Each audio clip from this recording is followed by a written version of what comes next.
Halo semua, kembali lagi dengan gua Scar Killer. Jadi seperti biasa, ayo kita lanjutin untuk part ke-56 dari manhwa Ranked Return Remake ini. Karena pasti kalian sudah tidak sabar untuk kelanjutannya. Sebelum kita mulai ke alur ceritanya, untuk kalian yang suka nonton gameplay game yang pernah gua mainin, bisa cek replaynya di playlist gua atau klik tautan yang muncul di atas. Dan supaya gua bisa terus buat video baru, maka jangan lupa like, share, dan subscribe. Sekalian juga nyalain loncengnya. Oke, kalau gitu jangan lama-lama lagi, mari kita mulai ke alur cerita part 56. Selanjutnya kita dibawa ke streamingnya Sunny yang mengejutkan para viewers karena dia mengundang tamu spesial hari ini. Semua tak menyangka jika Sunny berhasil membawa seorang alibos ke streaming miliknya. Hal ini terpaksa alibos lakukan karena memang ia sudah berjanji kepada Sunny sebelum jika mereka akan melakukan collab suatu hari nanti. Meski ia sempat dimarahi oleh Sunny karena melupakan janji tersebut, tapi akhirnya kini ia benar-benar datang ke streamingnya Sunny. Karena kedatangannya alibos, penonton streamingnya Sunny pun semakin bertambah dan mulai menggoda Sunny agar mengembalikan alibos ke asalnya. Tak hanya itu, gift dari para viewers alibos juga semakin banyak masuk ke streamingnya Sunny dan membuat alibos sedikit iri. Tak ingin berlama-lama, Sunny pun akhirnya memberitahu jika konten mereka hari ini adalah sisi lain dari Akademi Alibos. Hal ini bukanlah berisi tips untuk arena, melainkan tips dasar untuk hunting dan menggunakan skill. Mendengar hal ini, para penonton menebak jika Alibos nantinya akan kesulitan, karena Sunny adalah seorang necromancer. Jadi Alibos pun merasa aneh kenapa mereka terlihat khawatir padanya. Padahal hunting itu bukanlah sesuatu yang sulit bagi seorang necromancer, karena ia hanya tinggal memanggil undead dan melepaskan beberapa kutukan untuk melawan musuh. Tapi para penonton yang sepertinya sudah mengetahui kemampuan Sunny hanya bisa menasihati alibos agar ia tetap berharap lebih dari Sunny. Dan kenyataannya memang benar, karena Sunny terlihat sangat kesulitan melawan beberapa undead di depannya. Alhasil ia dimarahi oleh alibos yang menyuruhnya untuk segera langsung membantu skeleton miliknya yang sedang diserang musuh. Karena panik dimarahi, alibos sekaligus mendapat tekanan dari musuh. Sunny hanya bisa pasrah dan tak tahu harus berbuat apa lagi. Melihat Sunny yang ketakutan seperti itu, alibos sedikit kesal karena seharusnya Sunny bisa menggunakan skillnya untuk memanggil beberapa undeadnya dan memberikan bantuan dari belakang. Apalagi sekarang bos undead musuh datang menyerang Sunny dan membuatnya hanya bisa berteriak. Alhasil, alibos pun datang dan menyelamatkan Sunny. Setelahnya, alibos bertanya, jika kemampuannya seperti ini, bagaimana cara ia bisa bertahan selama ini? Ternyata Sunny selama ini hunting bersama dengan para party sebagai necromancer. Tentu saja alibos kesal mendengar hal ini, karena Sunny sudah pasti rugi jika ikut bergabung dengan party hunting. Para penonton yang melihat kemampuan Sunny ini akhirnya meremehkan Sunny dan berkata jika Sunny tidak memiliki harapan. Namun alibos kini semakin bertekad jika ia akan membantu Sunny karena tidak ada yang mustahil baginya. Ia selalu berjanji akan membuat Sunny bisa solo hunting dan menyuruhnya untuk mengikuti instruksinya dari sekarang. Kemudian Sunny kini harus berusaha mengalahkan 5 demon goblin yang ada di depannya sambil diarahkan oleh alibos. Lalu Sunny mulai memanggil para skeleton miliknya. Di sisi lain, alibos mulai menganalisis pertarungan dengan menghitung berapa skeleton milik Sunny dan demon musuh. Lalu ia memerintahkan Sunny agar memerintahkan 2 skeleton kenaik untuk setiap demon goblin dan fokus untuk mengarahkan magic skeleton mage untuk 1 goblin. Lalu setelahnya, Sunny harus menyuruh Ghoul untuk menyerang goblin dari belakang saat mereka sedang fokus pada skeleton kenaik. Tapi sepertinya Sunny panik dan harus mencerna kata-kata alibos. Sekali lagi yang malah semakin membuat alibos marah. Setelah mendengar perintah alibos, Sunny mencoba mengerahkan segala kemampuannya sambil mendengarkan instruksi dari alibos yang menyuruh untuk tetap fokus menggunakan magic penetratif atau debuff. Apalagi alibos semakin marah karena sedari tadi Sunny hanya mengandalkan magic ledakan. Padahal pertarungan ini bukan hanya untuk undead. Karena sudah mulai paham dengan alur pertarungan kali ini, Sunny mulai menguasai medan pertempuran dan bisa menyerang mereka satu persatu. Ia pun senang dengan pencapaiannya. Tapi Alibos menyuruhnya untuk bersiap-siap karena skeleton mage sudah siap menyerang. Sunny lalu menyuruh mereka untuk menyerang para goblin yang terluka dan berhasil mengalahkannya. Namun usaha Sunny belum berakhir sampai di situ. Alibos kemudian menyuruhnya untuk tetap mengalahkan goblin yang lain atau ia akan kalah. Karena Sunny sudah mulai terbiasa, akhirnya ia berhasil mengalahkan semua para goblin yang ada dengan undead miliknya. Melihat hal ini, Sunny pun tak percaya karena ia berhasil mengalahkan demon goblin sendirian. Meskipun masih dibantu Alibos, tapi ia berhasil mengalahkan semuanya seorang diri. Alibos lalu mengeluarkan pesonanya dan meyakinkan Sunny jika ia percaya padanya.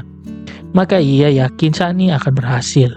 Kini tujuan mereka adalah menambahkan hunting ke dalam konten milik Sunny dan mengajaknya pergi hunting lagi agar bisa terus belajar. Selanjutnya, beberapa saat kemudian, Alibos tampak menyemangati Sunny jika ia mengandalkannya untuk konten hunting ini sendirian. Akan tetapi, Sunny yang ada di depannya sudah tertunduk lemas tanpa bisa berkata-kata lagi. Hal ini dikarenakan Alibos yang memforsir dirinya hunting selama 8 jam tanpa henti sambil dimarahi dan dikritik habis-habisan. Lalu Alibos mengalihkan pembicaraan ke penonton jika sepertinya Sunny setuju jika konten hunting selanjutnya akan ia lakukan sendiri. Penonton pun sepertinya memuji Alibos karena berkat dirinya Sunny sekarang lebih mahir melakukan hunting. Dan karena waktu streamingnya telah selesai, Alibos pun izin pamit dan berterima kasih kepada para penontonnya. Setelah streamingnya selesai, Sunny sepertinya sedikit kecewa karena sudah dimarahi habis-habisan oleh Alibos. Namun, Alibos mendadak berubah pikiran baik lagi dan membuat Sunny senang. Sepertinya Sunny tahu jika sikap menjengkelkan Alibos tadi hanya untuk kebutuhan konten saja. Lalu Alibos berjanji jika mereka akan melakukan collab lagi di lain waktu. Setelah selesai dengan kontennya Sunny, Alibos akhirnya punya waktu untuk mengecek set item terakhir yang ia dapatkan waktu itu, yakni ring containing a giant origin. Ia lalu memakai cincin tersebut di jarinya. Betapa terkejutnya ia karena stat yang miliki naik jadi 100 plus lebih. Dan skill yang meningkat, stat strength naik sampai 100%. Ia pun senang karena berarti peningkatan attack powernya juga semakin meningkat. Bahkan meski stat yang dinaikkan oleh skill lain tidak terpengaruh oleh apapun. Dan setidaknya ini akan meningkatkan 30-40%. Saat Yunwo sedang bahagia, Tangi datang dari arah belakang sambil memegang sebuah kalung. Karena penasaran, Yunwo menanyakan dari mana ia mendapat kalung tersebut. Lalu Tangi pun menjawab jika ia mendapat kalung tersebut dari Buzzing Island miliknya. Jadi jangan harap Yunwo bisa merebut kalung ini darinya. Yunwo pun mempersilahkan Tangi untuk memakainya karena ia yakin kalung itu akan jauh lebih buruk daripada Guardian Spirit of the Dark miliknya. Padahal saat itu kami mengambil kalung tersebut saat Master sedang berbicara dengan Giant dan menyimpannya di ruang penyimpanan miliknya. Ia sengaja berbohong jika ia mendapatkan kalung ini dari tempat lain, karena jika Masternya tahu kalung ini dari dunia, maka pasti ia akan langsung merebutnya. Di sisi lain, di saat Yunwo terlena dengan keuntungan dari hasil loot dengan Giant, di saat yang sama pertempuran berdarah sedang terjadi di suatu tempat. Di sana sudah ada Liu Sei dari Third Dragon Guild, Guryong yang terlihat berbicara serius dengan Zhou Feng. Ia meminta Zhou Feng untuk mundur dari posisinya dan dianggap lelucon oleh Zhou Feng. Langsung, Liu Sei pun berkata ia tidak bercanda karena ia merasa Zhou Feng sudah banyak menikmati kekayaan. Apalagi menurutnya pendapat mereka sebagai guild yang bersaing untuk menjadi yang terbaik di negara itu rendah dari yang lainnya. Zhou Feng pun marah karena diberikan bukti palsu oleh Liu Sei. Namun Liu Sei memojokkannya dengan berkata jika sudah tidak ada lagi yang percaya padanya. Dan mereka semua kini berpaling darinya karena menurut mereka Zhou Feng ini sudah menimbun kekayaannya sendirian. Jadi rencana pelengseran Zhou Feng ini ternyata sudah ia rencanakan sejak lama.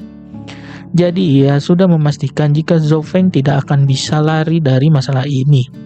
Sebelum pergi, ia mengancam Zhou Feng untuk memilih menyerahkan Guryong sekarang atau diseret paksa oleh keamanan esok hari. Kabar perselisihan ini tentu saja dengan cepat menjadi trending topik, apalagi dengan naiknya Third Dragon Liu Sei yang padahal masih ada Second Dragon yang masih sehat.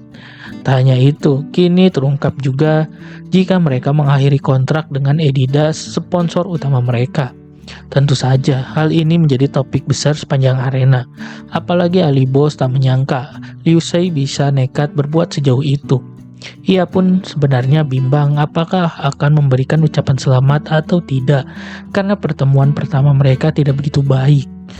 Tapi sebelum sempat ia klik pesan, para penonton sudah menunggu Ali Boss untuk membicarakan topik hangat hari ini. Ali Boss pun mencoba mengalihkan pembicaraan jika ia akan mengadakan konten istimewa dari Colosseum. Selain itu, konten ini akan begitu terasa istimewa karena yang akan berpartisipasi ke dalam Colosseum hari ini bukanlah dirinya. Ternyata yang akan berpartisipasi adalah Tangi. Ia akan melakukan konten bersama Tangi karena hari ini adalah konten pet pertama di arena. Sebenarnya Tangi menolak, namun karena dipuji oleh Ali Boss, maka ia pun luluh dan mau melakukan konten bersamanya.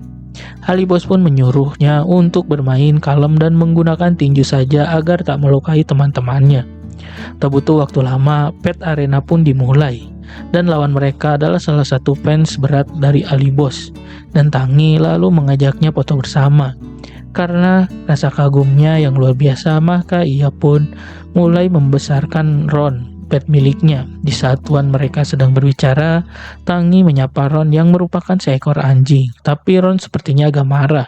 Namun Tangi menenangkannya jika ia bukanlah beruang jahat dan malah melatih Ron menjadi jinak. Mulai dari duduk, berputar-putar, hingga melompat seperti dalam sirkus. Melihat hal ini, tuannya Ron pamit dan berkata jika Ron mungkin tidak akan bisa mengalahkan Tangi kali ini. Tak hanya itu, ia memuji Tangi karena sudah melatih hal baru yang tak ia ketahui. Jadi ia pun mengaku kalah dan memilih pergi. Tapi hal ini sepertinya membuat Ali Boss kesal karena Tangi mengubah konten pet arena miliknya menjadi konten pet training. Oke, Manwaners, untuk part ke-56 kali ini sudah selesai. Jika kalian ingin menonton alur cerita berikutnya, silahkan share, like, dan subscribe channel ini. Nyalain loncengnya juga dan bantu channel ini agar bisa berkembang dan memberikan alur cerita komik manhwa lainnya. Jika Manwaners ingin merequest komik manhwa seru untuk kita buatkan alur ceritanya, silahkan bisa komen dan berikan rekomendasi manhwa keren lainnya. Oke, see you again di part selanjutnya.